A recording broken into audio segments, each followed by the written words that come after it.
2 hours. That's how long this game has to impress me enough to keep playing. Otherwise, it gets refunded through Steam's 2-hour refund policy. So let's see if it has what it takes to pass the test. This is the Steam Refund Review.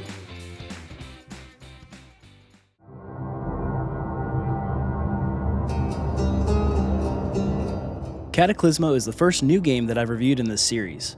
Released just a couple weeks ago, Cataclismo is an RTS base building strategy game developed by an indie developer, Digital Sun. The Steam description for Cataclismo reads, "Design and build fortresses brick by brick to stand against endless hordes of horrors in this real-time strategy game with resource management, siege defense, and exploration. Lead from the ramparts, push back the darkness, and hold fast against the creatures of the mist." So I really don't have much experience with the RTS genre, but I've always enjoyed base building in games and other types of strategy games like tactical RPGs, so we'll see if this game will resonate with me or not. And like I said, this game just released a couple of weeks ago at this point, but has a 91% very positive review score on Steam with just over 2,800 reviews at the time of writing this. Hopefully this review will help anyone who's currently looking into this one to know what to expect within at least the first 2 hours of gameplay, so let's jump into it.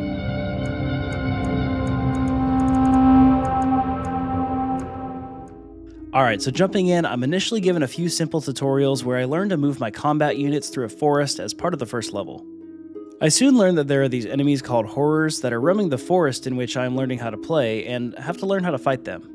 The game pretty quickly introduces new mechanics around every corner, and by the end of the first tutorial level, I am able to see how to perform actions with my combat units, build basic structures, and learn simple strategies such as putting archers on the high ground to do more damage. So that being said, my initial impressions of the game is that the art style is very interesting. Everything almost appears to be like a diorama, and the character models are very simple yet well designed. The game is definitely one with a much slower pace than what I'm used to with most games that I enjoy, but like I said, my experience with the RTS genre is limited. There are a ton of gameplay systems in this game to discuss, so let's break it down piece by piece. So, the game is initially presented as almost a tower defense game where you build up walls that will block the enemies from attacking your main base and direct your units to where they can do the most damage to the incoming enemy horde. After the second tutorial level that made me think this was a tower defense game though, it throws you into a third tutorial level that immediately bombards you with an insane amount of new mechanics. And this is where the RTS aspects of the game really start to emerge. You have to build shacks to get more citizens behind your walls. You need citizens to do things such as harvest wood and stone to build said walls. You need an air purifier to create enough oxygen for your civilization to breathe. You need to build barracks to hire more combat units because, while you're trying to raise up your civilization, you also have the enemy hordes that still come every night to tear down your walls. This is really just scratching the surface of the gameplay elements, but believe me when I tell you that the sheer number of new things this game throws at you at one time is nothing short of overwhelming. At least it was for me. I will also add that this is just the campaign mode. There is also a survival mode, a scrimmage mode, and a sandbox mode. For the purposes of this review, I only played the campaign. Alright, so moving on to story. There is a story to this game, but it pieces it together through flashbacks and essentially history lessons from the narrator as you progress through the levels. The main character seems to be this bird lady with magical powers called Iris, and the story details how she came to be and why she has her powers and such. At least that's all I can gather about the story from the first 2 hours. Nothing mind-blowing by any means, it didn't hook me in any way, but it's at least something to help motivate players to progress through the game. The graphics and art style were really cool. I enjoyed how everything looked, and I never had any graphical bugs or saw anything that looked too jarring or weird. The hand-drawn style used during the cutscenes was really cool, and the almost toy-like, plasticky looking characters and environment used during gameplay itself was very nice to look at. The one complaint that I do have about the visuals is that there were just so many times that I tried to move the camera and essentially got stuck behind the background and couldn't see a thing. It would have been nice if the background became transparent when looking from behind it.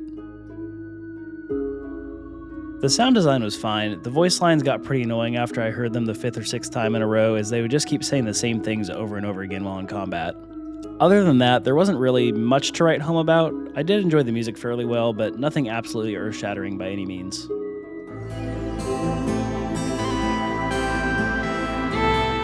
Alright, so overall, this game was just too complicated for me. By an hour and 58 minutes, I had literally just gotten finished with all 3 tutorial levels and probably only retained about 35% of what the game was trying to teach me. Now, for the right person, I think this game could be insanely fun. It almost feels like an adult LEGO tower defense game mixed with like Civilization 6 or Frostpunk or something. Like I said though, for me, it's just way too complicated. I almost feel like it's trying to do too many different things at once. I would have preferred to keep playing the game the way the second level played, as it gives you a set number of materials to build with before starting the round and basically just plays as a tower defense game. The introduction of gathering resources, managing a community, and survival aspects are definitely what killed my interest. But that's just me as a gamer who doesn't particularly enjoy or have much experience with the RTS genre, as I've mentioned before. As far as the game's value, the game is priced at $30 on Steam if it's not on sale, and I think that's a pretty fair price, really. I can definitely see people getting a lot of potential playtime out of this one, especially with the level editor and such. If you like tower defense, survival, and RTS games, I'd say this one is likely definitely worth your money. Personally though, I just couldn't get into it. I was glad to see the timer reach the 2-hour mark because my brain was hurting and I was ready to just be done. Based on my first 2 hours of gameplay, I'd give this game a 6.5 out of 10. Maybe my score would have been different had I been able to fully jump into the game, but like I said, because of how complicated the game is, I didn't even finish the tutorials until the end of the 2-hour mark.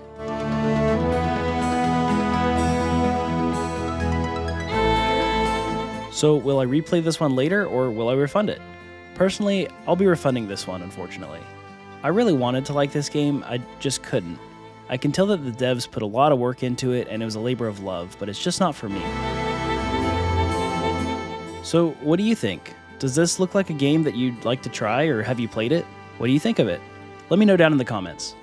Also, make sure to check out my first impressions video of this game to see my live, real-time reactions to what I'm talking about in this review. Let me know if there's a game you'd like to see me review in this format. I'm excited to play more cool games that I otherwise would probably never play. See y'all later.